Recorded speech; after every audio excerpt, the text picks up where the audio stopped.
दोस्तों नमस्कार, मेरा नाम है संजय वैष्णव। आप देख रहे हैं NVTV। नगर परिषद के चुनाव 13 जुलाई को हैं बनखेड़ी में। वार्ड नंबर 9 से कांग्रेस पार्टी की तरफ से अपनी उम्मीदवारी पेश करने जा रहे बनखेड़ी के वरिष्ठ कांग्रेस नेता दिलीप साहू जी, जो कि पार्टी में अपने आप में एक बड़ा कद रखते हैं। मैं ये कहूँ कि सबकी निगाहें अगर इस वार्ड पर टिकी हुई हैं तो कोई अतिशयोक्ति नहीं होगी, चर्चाएं जोरों पर हैं। तब आपका बहुत बहुत स्वागत है NVTV में। संजय भाई नमस्कार। आज हम जानेंगे आपके बारे में सारी चीज़ें। दिलीप साहू जी मेरे साथ हैं, हम उनसे जानेंगे कि आखिर क्यों वो वार्ड नंबर 9 से अपनी उम्मीदवारी पेश कर रहे हैं और आखिर क्या वो दे सकते हैं जिसके कारण वार्ड नंबर 9 के मतदाता उनको अपना मत दें। भाई साहब, 9 नंबर ही क्यों? संजय भाई, जब बनखेड़ी में हमने सर्वे कराया ये देखा कि वार्ड नंबर 9 एक तो OBC से आता है। पार्टी ने मुझे आदेश किया कि वार्ड नंबर 9 से आपको लड़ना है। OBC सीट थी पुरुष की, तो मुझे वहाँ चयन किया गया पार्टी ने, इसलिए मैंने वहाँ स्थान चुना। दूसरी बात, मैंने ये भी देखा कि वार्ड नंबर 9 में इसके पहले पार्षद कांग्रेस का था, विकास कुछ कम हुआ किन्हीं कारणों से। कुछ कॉलोनी की जो अवैध कॉलोनियाँ हैं उनको वैध नहीं करा पाए, वैध समय पर होंगी वो। और मैंने सोचा कि क्योंकि अगर विकास करना है तो अपन बुद्धिजीवी और जो वहाँ मैंने ये देखा कि 9 नंबर वार्ड में सारे बुद्धिजीवी लोग हैं, सारे पढ़े लिखे लोग हैं, सारे सर्विस क्लास के लोग, उनके बीच में जाके अपनी बात को रखूं। और निश्चित जो पढ़े लिखे लोग हैं, जो बुद्धिजीवी हैं, जो एक अच्छे परिवार से आते हैं, उनके बीच में मैं काम करूंगा, निश्चित उसको क्रेडिट मुझे मिलेगा, ऐसा मैंने सोचा हुआ। वार्ड नंबर 9 की लगातार हमने खबरें चलाई हैं, लगातार लोगों की तकलीफ़ है जानने के लिए हम वहाँ पहुँचे हैं। फिर भी मैं आपसे जानना चाहूँगा, चूँकि आप उम्मीदवारी पेश कर रहे हैं, आपको जानकारी होगी, क्या कुछ समस्याएं हैं वहाँ पर? संजय भाई, मैंने देखा कि वहाँ एक तो अवैध कॉलोनियाँ हैं, अवैध कॉलोनी के कारण रोड की समस्या है, नाली की निकासी की समस्या है, पानी की समस्या है, कुछ पुलियाँ भी नहीं बन पाई हैं। जो अंदर से जो कॉलोनियाँ बनी हुई हैं वहाँ बारिश के समय पानी भर आता है तो आने जाने में काफ़ी परेशानियाँ होती हैं। लेकिन निश्चित ये काम होने वाले हैं और निश्चित ये सब काम होते हैं। समय आने पर इन कामों को बिल्कुल किया जाएगा और मेरा लक्ष्य है कि इन कामों को मैं करके दिखाऊंगा।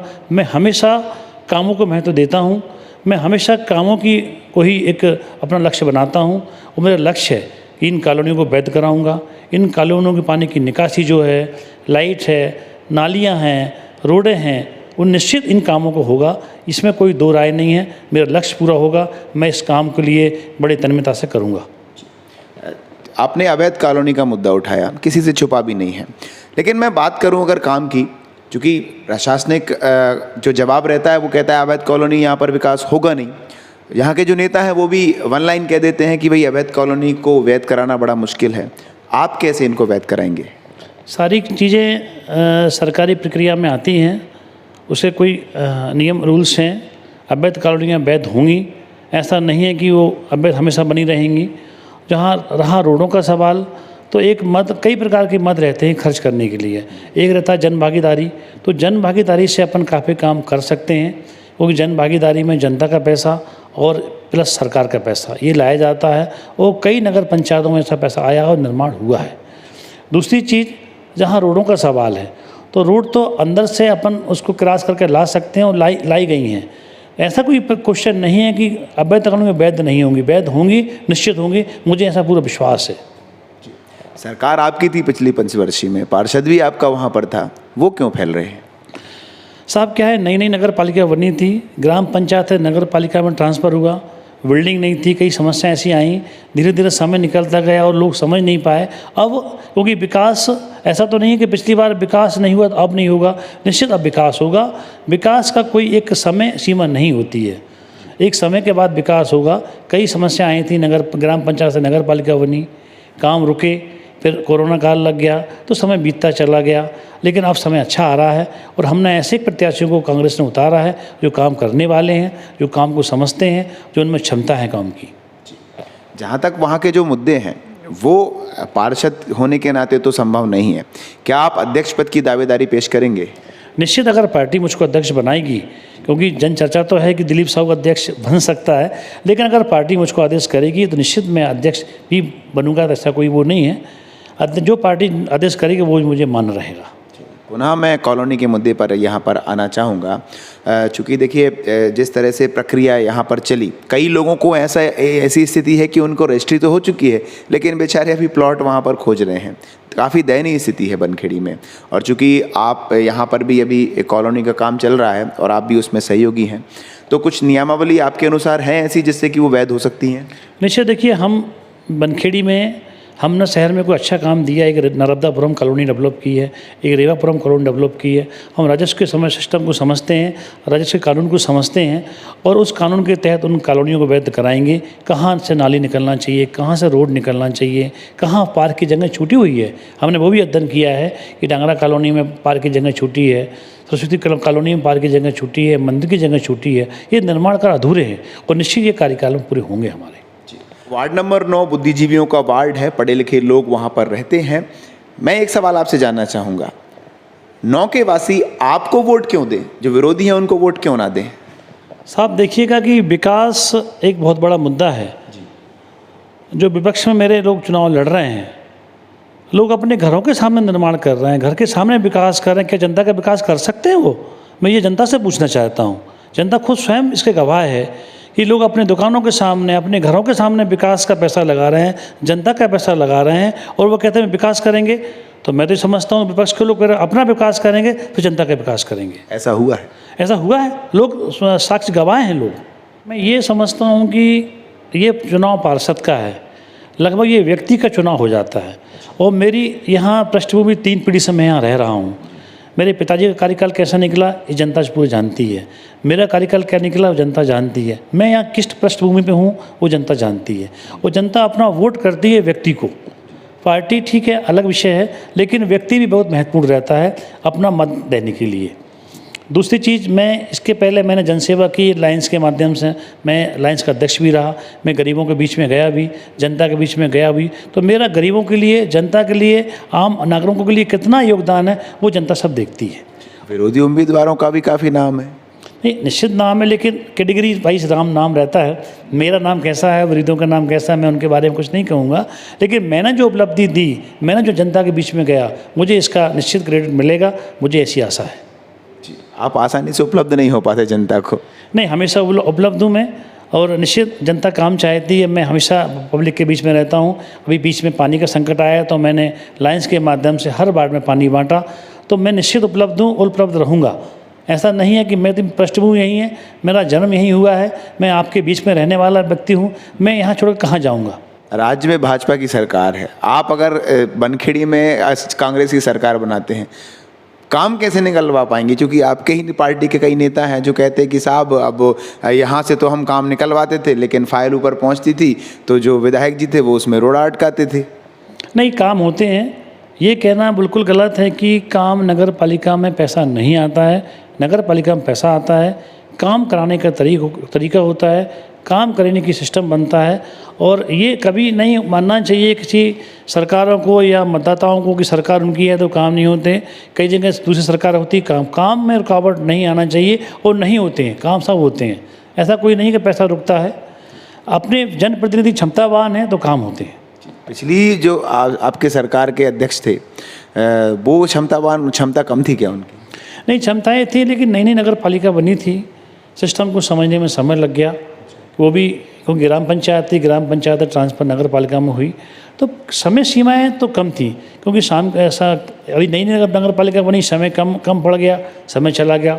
लेकिन ऐसा नहीं है कि काम नहीं होंगे, काम होंगे, निश्चित होंगे। ये हमें पूर्ण विश्वास है, हमें पूरा एक आत्ममंथन हमने किया है कि निश्चित काम नहीं हुए, ये हम कह रहे हैं। लेकिन काम अब हो जाएंगे, नहीं होने का कोई ऐसा प्रश्न नहीं है और निश्चित काम होंगे। सांसद जी, विधायक जी भाजपा के हैं, खुले मन से घोषणा करते हैं कि भैया अगर आप यहाँ पर आपके स्थानीय सरकार आप कांग्रेस की बनवाएंगे तो पिछली बार क्या हाल हुआ है आपने खुद देखा है। मतलब 2-2 इंजन की सरकार रहेगी तो काम बड़ी आसानी से होंगे। तो आपके इंजन को आप कैसे दौड़ा पाएंगे? मतलब ये माने कि यहाँ के सांसद और विधायक पक्षपात करते हैं जनता के ऊपर।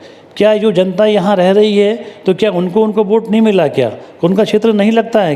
क्या उनकी विधानसभा नहीं आती? क्या अगर ये ऐसा बोलते हैं तो बिल्कुल ये जनता की वोट का कुठकार है, ये गलत कर रहा है, ऐसा नहीं होना चाहिए।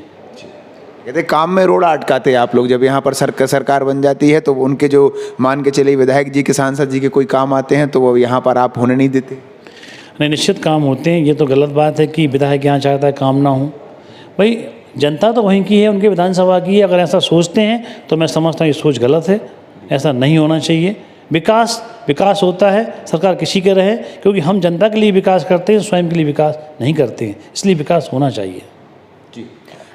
चलिए, हमने समस्याओं की बातें कर ली, राजनीतिक जो बातें हैं वो भी हमने कर ली है।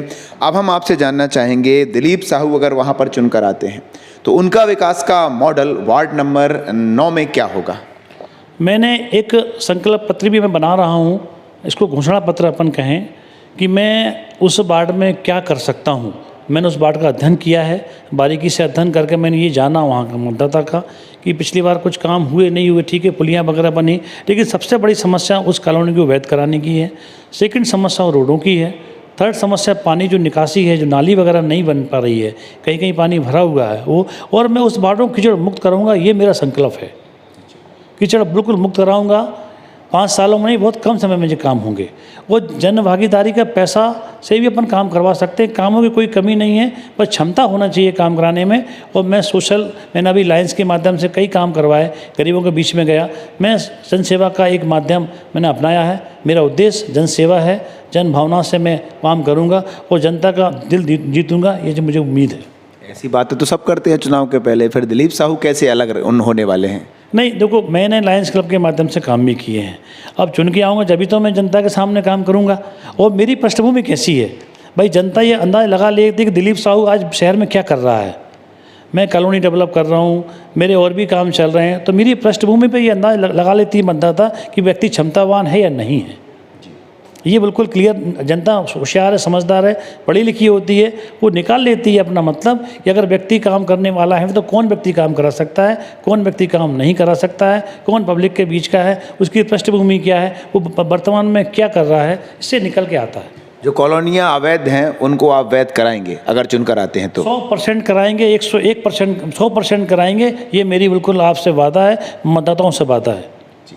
दिलीप साहू जी वार्ड नंबर 9 से कांग्रेस पार्टी से अपनी दावेदारी पेश कर रहे हैं और उन्होंने यहां पर दावा किया है कि यदि मैं पार्षद चुनकर आता हूं तो 100% मैं अवैध कॉलोनियों को वैध कराऊंगा। आप थे हमारे साथ कांग्रेस पार्टी के जुझारू नेता, वरिष्ठ नेता दिलीप साहू जी, जिन्होंने हमें तमाम वो जानकारियाँ दी कि किस तरह से वो चुनाव में अगर उतर रहे हैं और किस तरह से उनकी प्लानिंग है। साथ ही वहाँ की जो स्थानीय समस्या है उन पर भी हमने बातें की। साथ ही उन्होंने बताया कि किस तरह का उनका विकास का मॉडल है। संजय वैष्णव की एक खास पेशकश आप देख रहे हैं। साथ ही मैं तमाम हमारी जो जनता जनार्दन है उनसे ये आग्रह करना चाहूँगा कि अपने उम्मीदवार को जांचिए, परखिए, उनसे सवाल जवाब करिए और उनके बारे में राय लीजिए, उनके पास्ट को देखिए, उनके प्लानिंग्स को आप समझिए। हम भी प्रयास कर रहे हैं कि ज़्यादा से ज़्यादा हम उम्मीदवार की असली तस्वीर है, उनका व्यक्तित्व है, वो आपके सामने लेकर आएँ ताकि आपको वोट करने में आसानी हो। इस वीडियो के बारे में जो भी आपकी प्रतिक्रियाएँ हैं वो कमेंट बॉक्स में आप कमेंट कर सकते हैं। खबर अच्छी लगी है तो लाइक करिए, शेयर कर दीजिए ताकि जितने भी वार्ड नंबर 9 के जो लोग हैं उन तक ये वीडियो पहुंचे और वो सही निर्णय ले सके। अच्छे उम्मीदवार का चुनाव करिए, ऐसे उम्मीदवार का चुनाव करिए जो आपकी बातें सुन सके और ना सिर्फ वोट मांगने के लिए आपके पास आए, बल्कि जब जीतने के बाद अब आप उसके पास आएँ तो वो आपके साथ हर समय खड़ा रहे। नमस्कार।